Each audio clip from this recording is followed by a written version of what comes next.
Bismillahirrahmanirrahim. Alhamdulillahirabbil alamin wa bihi nasta'in ala umuri dunya waddin wal 'aqibatu lil muttaqin wala 'udwana illa 'alal zalimin wassalatu wassalamu ala asyrafil anbiya'i wal mursalin wa ala alihi wa sahbihi ajma'in.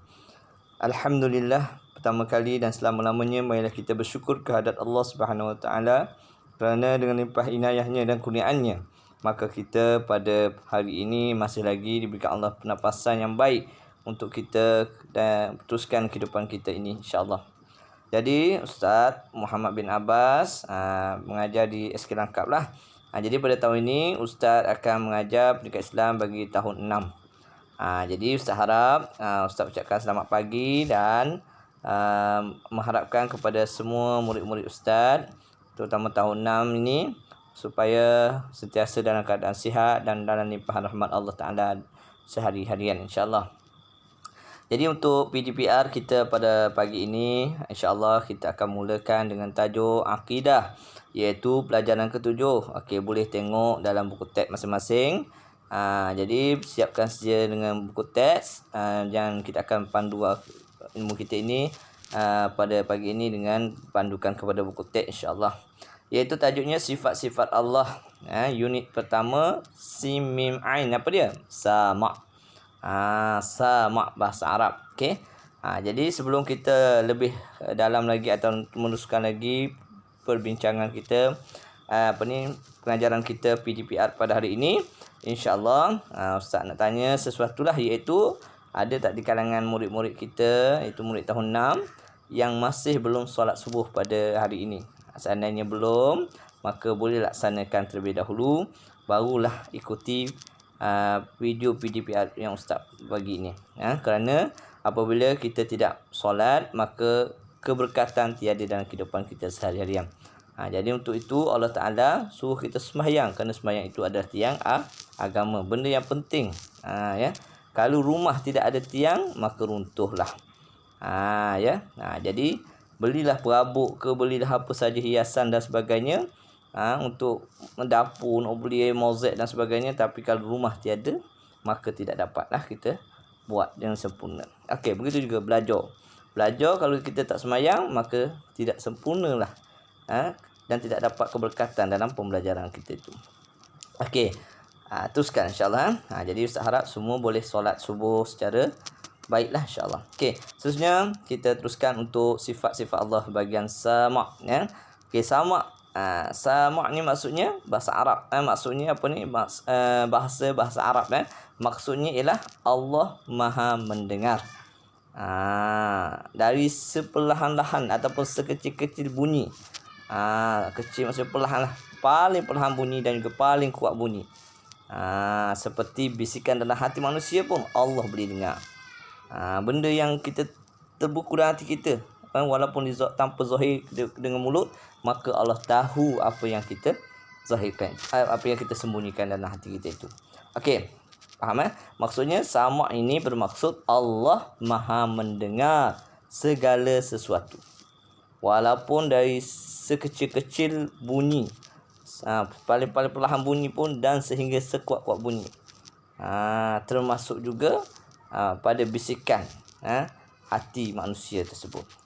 Okey, yang kedua kita tengok pada muka surat 69 dalam buku teks anak-anak muridku sekalian, iaitu ada 4 gambar. Yang pertama gambar murid perempuan sedang berzikir kepada Allah Ta'ala. Yang kedua sekumpulan lelaki sedang membuat halaqah untuk baca Quran surah Al-Baqarah. Dan yang ketiga iaitu maksiat mengumpat. Sebab tu 2 orang belakang murid perempuan tu mengumpat perempuan yang di hadapan. Dia kata apa? Jangan kawan dengan dia. Okey, dan yang keempat, berdoa selepas solat. Okey. Jadi 4 gambar ni menerangkan kita tentang aktiviti kita seharian kita, amalan kita dalam hidup kita seharian. Ingat baik-baik, amalan kita ni akan dihitung oleh Ta'ala, akan dihisap oleh Ta'ala. Bukannya kita buat sesuatu tu sia-sia saja, tidak. Allah Ta'ala sebut faman ya'mal misqala dzarratin khairan yarah wa man ya'mal misqala dzarratin syarran yarah. Walaupun sebesar zarah sekalipun kita buat, maka Allah akan hitung di akhirat besok. Dan juga begitu juga kalau kita buat jahat sekalipun sebesar zarah, maka Allah Ta'ala juga hitung. Nak menentukan kita ni. Sebab apa? Kita bukan hidup kekal di dunia. Kita akan kembali kepada Allah, bertemu dengan Allah Ta'ala, dan kita akan duduk di dua tempat saja yang akan kekal abadi, sama ada syurga ataupun neraka. Sebab tu kita belajar akidah ni. Kita kenal Allah Ta'ala, sifat-sifat Allah, dia maha mendengar. Bila kita kenal Tuhan kita, maka kita akan ikut arahan Tuhan kita. Okey. Seterusnya kita tengok muka surat 70. 70 ada rumusan sekedar Ustaz buat, awak boleh baca sendiri. Perbualan di antara seorang ibu dan seorang anak, yang mana anak dia tu mengadu kepada ibu dia. Macam kita lah, mengadu dah, tempat mengadu ibu kita lah. Dia kata apa? Dia gementar. Okey. Anak tu gementar untuk menghadapi pertandingan robotik. Maka ibu dia beri nasihat kat dia. InsyaAllah boleh. Doalah kepada Allah, mohon supaya Allah Ta'ala beri kemudahan, ketenangan. Sebab Allah Ta'ala tu maha mendengar. Anak dia bertanya, sifat samak itu apa ibu? Ibu dia teranglah macam tadi. Maksud apa samak? Samak ialah Allah bersifat samak, bermaksud Allah maha mendengar setiap sesuatu, sama ada bunyi yang kuat ataupun yang sangat perlahan, seperti bisikan hati manusia.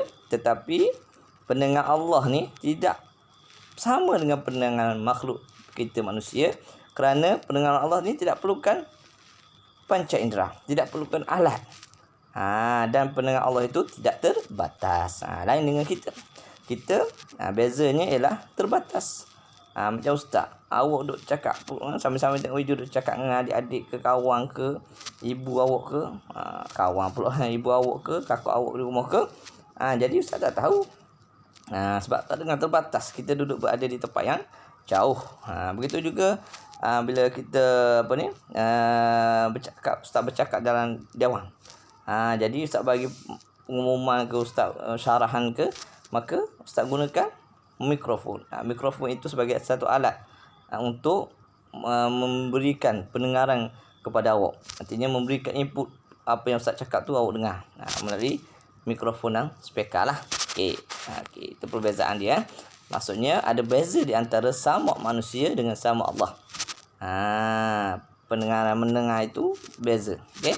Allah batul diberi nama maha mendengar. Kita tak, kita mendengar saja. Tapi ada kekurangan. Contoh telinga kita kena ada panca indera telinga. Kalau rosak ke gendang, maka pekaklah kita. Jadi perkataan berlawan bagi mendengar, pekak ataupun tuli. Okey. Jadi saya harap murid-murid tolong dengar betul-betul apa yang ustaz cakap ni, sebab kemungkinan soalan-soalan yang ustaz bagi selepas ini sekitar apa yang ustaz bagi tahu ini dalam video ni. Okey. Jadi nak dia pun lah. Kita wajib beriman dengan sifat sama Allah. Allah yang maha mendengar akan setiap sesuatu, dengan sentiasa berhati-hati pada sentiasa pertuturan dan juga bisikan hati kita. Maksudnya kita ni dah tahu kita Allah tu maha mendengar. Bila kita dah beriman, maka kita kena berhati lah. Jangan bercakap benda-benda yang kotor, kesat, caci maki orang dan sebagainya. Lepas tu hati jangan ada syak sangka buruk pada kawan-kawan, sangka buruk pada ibu ayah, sangka buruk pada cikgu-cikgu kita. Jangan sebab Allah Ta'ala maha mendengar. Okey, kita tengok bahagian yang seterusnya, iaitu muka surat 71, dalil naqli Allah bersifat sama. Okey, dalam pengajaran ilmu kita mesti ada dalil, hujah. Kalau orang tanya, mana dalil yang menyatakan Allah tu maha mendengar? Jadi pembahagian dalil ni ada dua, dalil naqli, dalil akli. Dalil naqli kita ambil daripada Al-Quran ataupun hadis Nabi Muhammad sallallahu alaihi wasallam. Jadi dibagi ni dalam hadis ni, dalam tajuk ni ialah dalil naqli dari segi panduan dari segi ambil daripada Al-Quran. Okey, contoh dalam surah Al-Baqarah, firman Allah Taala, A'udzu billahi minasyaitonir rajim. Bismillahirrahmanirrahim. Wallahu samii'un 'alim. Shadaqallahul 'azim. Shadaqallahul 'azim. Jadi pendek je. InsyaAllah mudah untuk anak-anak murid menghafaznya. Kau boleh ingatlah. Wallahu samii'un 'alim. Apa maksudnya? Allah, dan ingatlah Allah sentiasa mendengar lagi sentiasa mengetahui. Okey, yang kedua dalil akli. Apa maksud akli? Akal lah. Perkataan akal. Jadi maksudnya logik. Dari segi logik. Dari segi logik. Okey. Iaitu Allah memiliki segala sifat kesempurnaan dan kemuliaan. Oleh itu mustahil bagi Allah bersifat kekurangan seperti tidak boleh mendengar. Okey. Seterusnya kita beralih kepada muka surat 72. 72 iaitu kesan meyakini Allah bersifat sama. Macam saya kata tadi, kalau kita dah beriman sepenuh hati kita, insya-Allah kita selamatlah. Kita akan berhati-hati, berwaspada dengan kelakuan kita, perbuatan kita. Okey, contoh yang pertama dia bagi seorang murid ada mari terdetik di hati dia, macam dia sungguh dah buat kerja dia.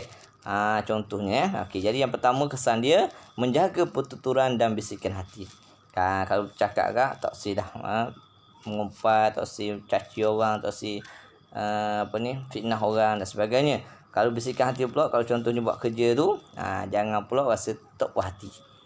Contohnya lepas ni ataupun contoh bukan ustaz salah contoh, kalulah ustaz bagi kerja pada ni, tak ayak kemuk, tapi kita pun dalam hati kita sabuk ustaz mak ni dia. Kerja kita nak TV tak boleh. Dengan dalam hati. Jadi berdosa dengan ustaz. Jadi kena jaga adab berguru. Tak boleh. Macam ustaz pun tak boleh dengan guru ustaz. Tok guru ustaz pun pesan gitu juga. Ustaz tak ada barakah. Bila tak ada barakah, tidak ada kebaikan lah dalam ilmu kita tu. Okey. Jadi kita kena jaga benda-benda tersebut. Jadi apabila kita beriman, maka insya-Allah kita akan sentiasa menjaga pertuturan kita dan bisikan hati kita, insya-Allah. Okey, yang kedua, kita akan sentiasa berdoa memohon pertolongan Allah. Sebab kita tahu kita ni manusia biasa. Bukannya Tuhan, kita ni manusia biasa, makhluk yang dijadikan oleh Allah. Jadi bila sebut makhluk, maka lemahlah. Tidak ada daya upaya lah. Jadi macam ustaz, ada ketika ustaz sihat, ada ketika ustaz sakit, ada ketika ustaz senang, ada ketika ustaz susah, ada ketika ustaz tak ada masalah, kadang-kadang ada masalah. Bila kita mempunyai sesuatu benda yang kita hajati, kita memohon kepada Allah Taala sebab kita yakin Allah Taala tu Maha mendengar. Allah sebut dalam Al-Quran, wa qala rabbukum ud'uni astajib lakum. Allah Taala sebut, mintalah dengan aku, maka insya-Allah aku kabulkan. Jadi jalan minta dia nak kabulkan tu atas Allah Taala. Kadang-kadang kita nak minta duit, Allah Taala bagi duit. Allah Taala tak bagi duit, tapi beri benda lain, beri kesihatan.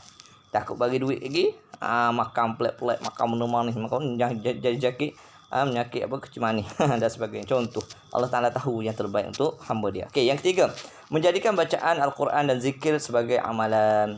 Kita tahu Allah Taala Maha mendengar. Jadi kita tahu kita ni hamba akan berjumpa dengan dia, dengan Allah. Jadi kita nak masuk syurga. Dan besok di pada mahsyar ada neraca timbangan lah. Jadi nak berat biar boleh banyak pahala daripada dosa. Jadi banyakkan baca Quran sebab Allah Taala janji barang siapa baca Quran dapat pahala zikir kepada Allah. Ataupun ustaz selalu suruh awak semua selawat. Allahumma salli ala sayyidina Muhammad wa ala ali sayyidina Muhammad. Selawat mudah ya. Sebagaimana awak baca dalam tahiyat akhir, tahiyat awal dan tahiyat akhir semayanglah. Okey. Seterusnya yang keempat iaitu menjauhi maksiat lidah seperti mengeluarkan perkataan yang kotor dan kesat serta mengumpat. Maksudnya kita kena jagalah dari segi etika percakapan kita. Kita takkan mudah mengumpat orang, tak mudah caci orang, keji orang. Apa kita tahu dah. Kalau ada benda-benda gitu dalam hidup kita, Allah murka, Allah marah. Okey, yang kelima yang terakhir, Allah akan berkati hidup kita. Hidup kita akan diberi kebahagiaan Allah Taala dunia akhirat. Itu yang kita nak. Dunia akhirat. Dunia saja tak sah juga. Dunia saja tak sah juga. Kita nak dua-dua akhirat. Bahkan akhirat lebih lagi sebab kita tahulah di akhirat tu dah paling kekal. Maksudnya kita duduk dunia ni bahagia dah, tapi akhirat dah bahagia tak boleh. Tak sah gitu Kita nak di akhirat. Maksudnya Allah Taala janji kehidupan di syurga Allah Taala tu kekal selama-lamanya. Orang masuk syurga tu tak ada tua, tak ada apa muda belaka. Okey, muda belaka dan kekal di dalam syurga. Okey, kita tak sempat masuk neraka tu masuk syurga. Okey. Jadi itulah di antara kesan meyakini Allah bersifat sama. Jadi ustaz harap sedikit penjelasan ustaz ni berpandukan kepada buku teks masing-masing. Bolehlah selepas ni baca sekali lagi untuk kefahaman yang lebih mendalam. Dan insya-Allah untuk muka surat 73, 74 itu adalah latihan. Yang tu laman itu kalau kita belajar dalam kelas, insya-Allah kita boleh buat lah. Dan minda aktif. Sekarang ni kita PDPR, bukan yang PDPC bersemuka. Tak apalah. Lepas ni Ustaz akan bagi sedikit lembaran kerja untuk awak buat. Tak ada masalah, boleh tanya kakak, abang-abang ke mak ayah awak semua. Okey, insya-Allah. Jadi saya mohon kepada semua sebelum Ustaz akhiri proses PDPR kita pada hari ini untuk tajuk akidah Allah bersifat sama, iaitu subjek pendidikan Islam tahun 6 Sekolah Kebangsaan Langkap bagi tahun 2021. Ustaz nak pesan pertama sekali, jangan lupa sembahyang, sebab sembahyang tu tiang agama. As-salatu imaduddin, tiang agama. Okey, yang kedua, selalulah baca Al-Quran. Dan yang ketiga, selalulah berselawat ke atas Nabi Muhammad sallallahu alaihi wasallam. Sebab apa? Bila kita berselawat, tanda kita sayang kepada Nabi. Dan Nabi pernah sebut dalam sabda hadis mafhum hadisnya, orang yang mereka ini akan dibangkitkan di padang mahsyar bersama dengan orang yang dia cintai. Kalau kita nak bersama dengan Rasulullah SAW, maka kita kena banyakkan selawat ke atas dia. InsyaAllah Allah akan memberkati kita dan dapat syafaat daripada Nabi kita sendiri Muhammad sallallahu alaihi wasallam. Jadi itu saja untuk PDPR bagi subjek pendidikan Islam pada hari ini untuk tahun 6. Jadi Ustaz mohon maaf lah jika ada kekurangan daripada Ustaz, yang mana kekurangan penjelasan Ustaz ni tidak memuaskan. Itu adalah kelemahan Ustaz sendiri, dan sebaik-baik ataupun sempurnanya kebaikan, kesempurnaan itu hanyalah milik Allah Subhanahu wa taala yang mutlak. Jadi Ustaz sudahi dengan kalam yang mulia, wabillahi taufiq wa hidayah. Wassalamualaikum warahmatullahi wabarakatuh. Jumpa lagi di sesi PDPR yang lain insya-Allah. Okey, terima kasih. Assalamualaikum.